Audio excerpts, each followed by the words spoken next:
Here's our 416 Allen Drive. We just finished painting the outside. We got all the new windows in. We still have a few weeks to go, but wanted to show you just a progress. The hardwoods are all sanded, which is why we have all this covering on it. So here's a big living room. You walk right in. We're changing out all the doors. So we still have a few weeks to go, but it's getting there. This is what all the hardwoods look like now under this paper that I've been walking on. Obviously we have the trimming to put on still. This is the main bathroom.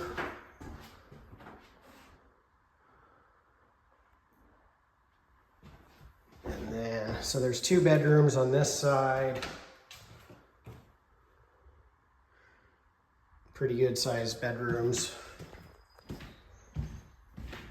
Here's the kitchen, which leads also up to the back door. The appliances are coming. We put in a new microwave just a couple days ago. And then there was a full basement. We just wrapped up all the plumbing stuff, so that's all our leftover. It's unfinished, but it's pretty good size.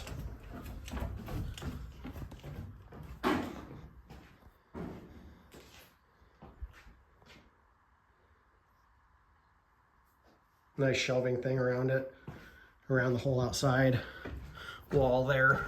And then it's got a huge backyard. It goes all the way back to that back tree line. And then it does have the garage there, which we'll put a door on. And then you walk into here and there's a second living room. The fireplace won't be able to be used, just a decorative thing. It'll get cleaned up. And then there's a good sized closet right here. And then this is going to be where the stackable washer and dryer are. We'll paint that in just a couple days. And then this is the master bedroom with its own shower and toilet. And then this is the flooring that's going to be installed in just a couple days. So this will just kind of give you a good idea of the layout of the house and what it'll look like.